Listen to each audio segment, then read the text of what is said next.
saludo migrante a todos nuestros compatriotas que nos ven y nos escuchan vía internet desde Italia, España, Reino Unido, Estados Unidos, Canadá, el resto de Latinoamérica. Es un honor estar aquí con ustedes, a las órdenes. Muchas gracias, estimado candidato. De acuerdo a lo que hemos podido ver, pues la propuesta que usted hace, pues dice buscar el desarrollo económico justo y bienestar social, dice mediante políticas inclusivas, reforma laboral, también dice seguridad y justicia para el desarrollo. Ese es más o menos lo que hemos podido sacarle parte de su propuesta que ofrece a los ecuatorianos en caso de que usted sea elegido presidente de la República. Pero sobre estos temas importantísimos que la gente siempre está preguntando, vamos a concentrarnos en 3 o 4 puntos básicos, estimado. Primero, lo concerniente a seguridad, educación, salud y también trabajo, como usted habla de la reforma laboral. En seguridad, ¿qué tiene previsto? ¿Cuál es su propuesta que va a llevar en caso de que usted sea presidente de la República para salir de esta situación crítica que está viviendo el país? Bueno, primero que nada, pues nosotros planteamos un reseteo total del sistema.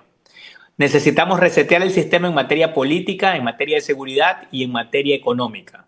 Este reseteo significa un reiniciar, un borra y va de nuevo.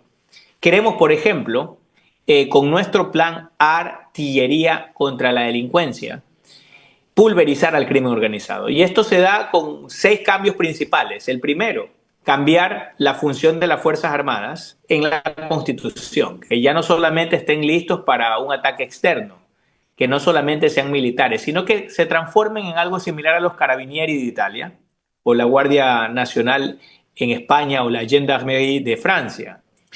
Que de alguna manera esta fuerza dual esté lista para ser militares en época de guerra, como tuvimos una hace 31 años, pero en época de paz, como lo hemos tenido en 31 años, que los militares pues no que estén jugando boli, sino que estén paralelamente con la Policía Nacional controlando los barrios. Porque cuando arrinconamos al crimen organizado en los barrios, ya no existen las vacunas. Pero además, queremos que nuestros más de 100.000 reservistas controlen permanentemente las cárceles, para que de esta manera no sean centros de mando, sino más bien queremos que sean centros de trabajo, que los presos trabajen en las cárceles como chinos. Lo hemos dicho, tenemos el Centro Humanitario de Inclusión y Nuevas Oportunidades, en esas cárceles poder vender la fuerza laboral de los presos. Punto número 3.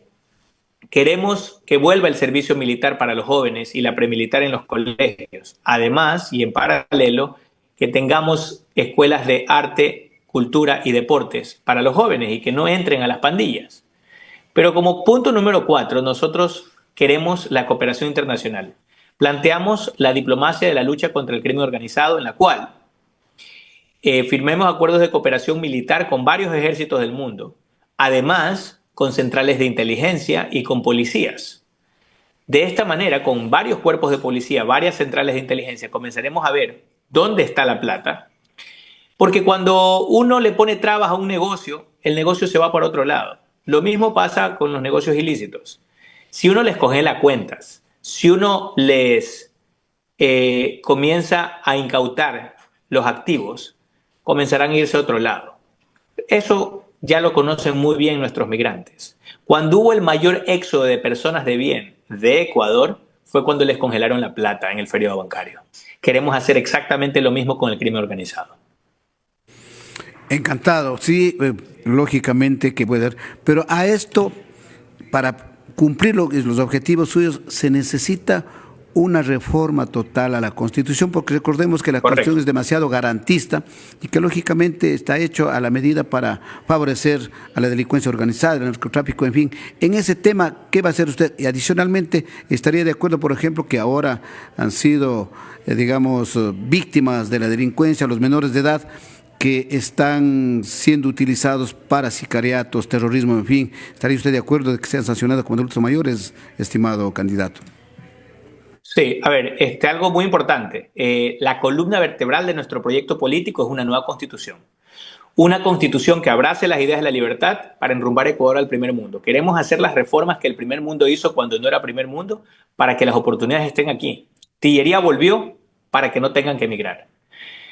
Para nosotros, algo fundamental es hacer diferentes reformas que en este momento están azuzando al crimen organizado, especialmente con los jóvenes.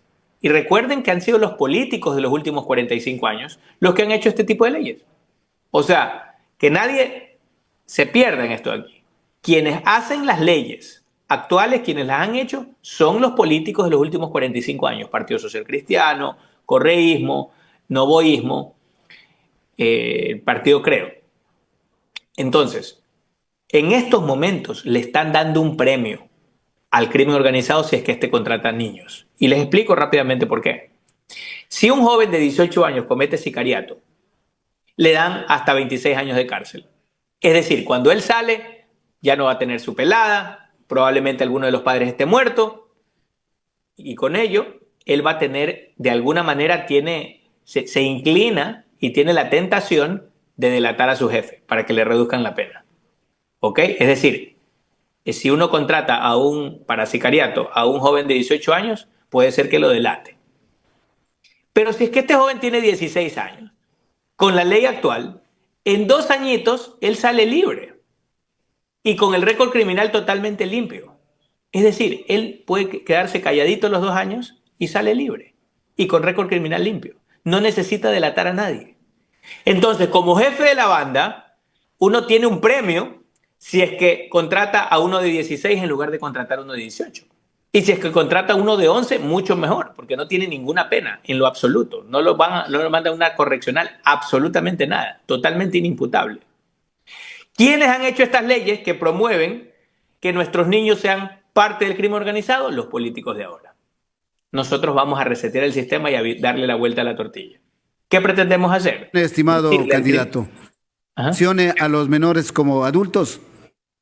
A ver, es que hay una pequeña trampa en esa pregunta, que hoy por hoy los jóvenes menores de 18 años no cometen delitos, cometen infracciones. Es decir, a los 18 años no pueden ir a una cárcel, sino que quedan libres automáticamente, porque la cárcel es para adultos, para criminales. Yo no quiero que les den la misma pena que a los adultos, porque el nivel de madurez de un niño de 12 años no es el mismo que de un adulto de 30.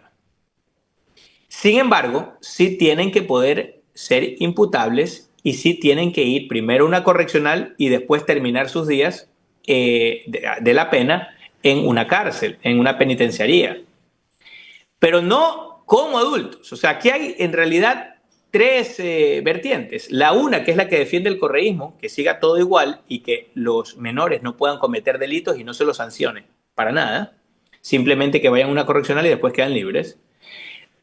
El otro extremo que habla que se lo sancione como adultos, es decir, a un niño de 12 años que le den la misma pena que a uno de 25. Y lo que nosotros proponemos es que le den una pena menor, que la arranque antes de cumplir 18 años en una correccional, luego que siga un servicio militar obligatorio y luego de eso que continúe en la penitenciaría. De esa manera sí lo sancionan, pero no con la misma cantidad de años que a un adulto. Entonces, yo he visto que algunas personas debaten que se lo sancione como adultos. Se lo puede sancionar, pero no como adulto, con una pena menor. Que eso es mejor a no sancionarlos como actualmente se tiene en la ley actual. No se lo sanciona penalmente, Otra simplemente cosa, comete contravención. Otra cosa importante que también mucha gente defiende, dice, porque como no hay falta de trabajo, es que a veces se dedican a delinquir. Por ello le quiero consultar y preguntar, usted propone que habrá reforma laboral. ¿Cuál es su propuesta para generar fuentes de trabajo y la reforma que usted haría en lo que concierne al Código de Trabajo, que prácticamente al momento es obsoleto? Bueno, nosotros vamos a una nueva constitución. Yo, como mucha gente sabe, cuando yo empecé en Inglaterra, empecé limpiando oficinas. Trabajaba para una empresa 2 horas de 5:30 de la mañana a 7:30 de la mañana y para otra empresa trabajaba de 6 de la tarde a 9 de la noche. Ganaba mi plata. Los fines de semana pude conseguir otro trabajo el día sábado reponiendo perchas en un supermercado. Y con eso pude pagarme la universidad y luego, pues terminando la universidad, conseguí trabajo pues un poco más de lo mío, en lo que había estudiado. Conseguí trabajo en un banco y llegué a ser gerente de uno de los principales bancos del mundo. Lo lamentable es que con el código laboral actual aquí en Ecuador, mi historia aquí no solamente que sería imposible, sino que sería ilegal. Yo quiero que muchos más conserjes aquí en Ecuador lleguen a ser los gerentes del banco. Lo lamentable es que los políticos han hecho leyes para que esto sea imposible. Ese es el gran problema de Ecuador. Yo quiero hacer las reformas que el primer mundo hizo cuando no era primer mundo, para que las oportunidades estén aquí. Nosotros planteamos la creación de 300.000 nuevos empleos en el primer año, pero al término de nuestro mandato nosotros aspiramos a tener 3 millones de nuevas plazas de empleo, porque vamos a liberalizar la economía, de tal manera que podamos explotar todo el potencial que tiene el Ecuador. Ecuador tiene el doble de petróleo que Dubái, no la mitad, el doble de petróleo que Dubái, pero somos 12 veces más pobres, porque en 50 años solo nos hemos consumido el 18% del petróleo, porque ha estado en manos del Estado y en su mediocridad los políticos se han dedicado simplemente a robar. Ecuador tiene la capacidad de generar 40 veces la energía que consume, no el doble, no 4 veces más, 40 veces más. Lo lamentable es que nadie puede meterse en ese negocio porque es un monopolio que se lo ha reservado la clase política a través del Estado.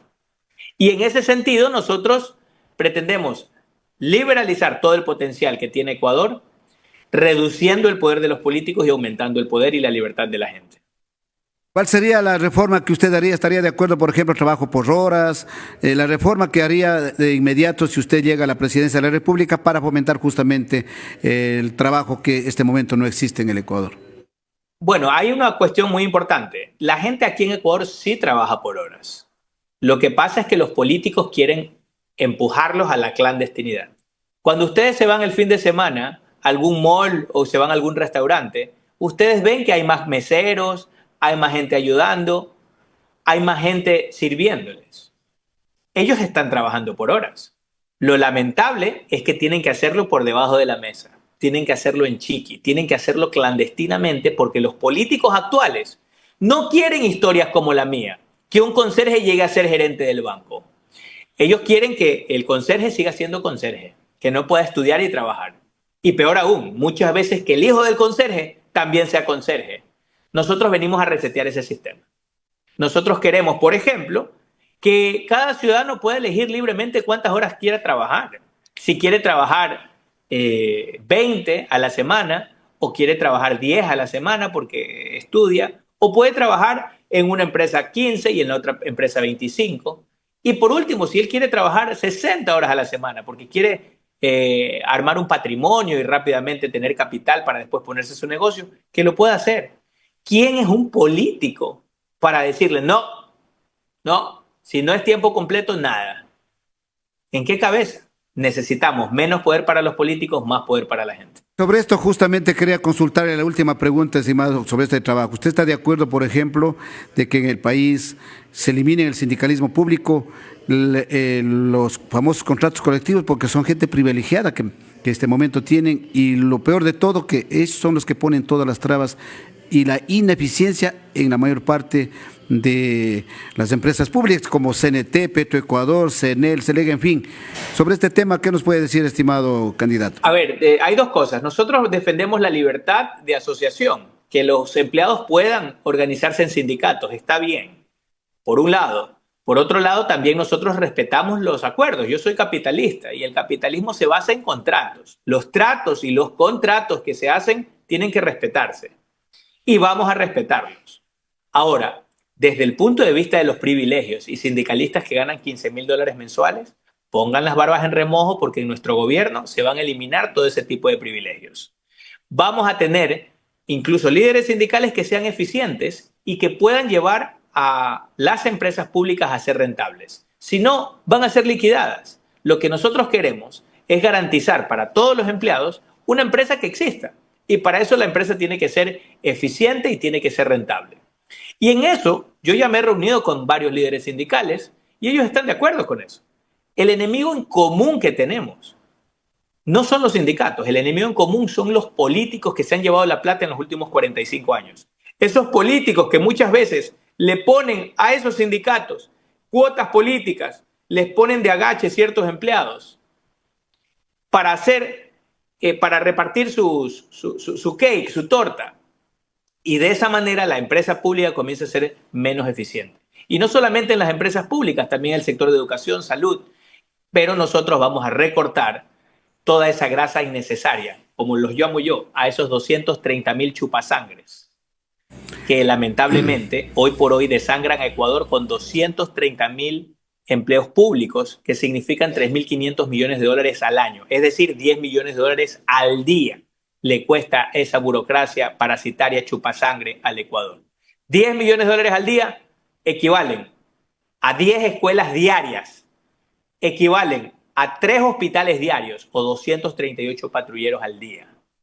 Bien, encantado. Hemos conversado con el candidato a la presidencia de la República, Luis Felipe Tillería, de la lista 8 Avanza. Gracias, estimado candidato, por haber aceptado esta invitación y esperemos que a lo mejor usted tenga el apoyo, lo que la gente quiere, estos cambios. No sé si algunas palabras finales, estimado. Muchas gracias por haber asistido a esta entrevista.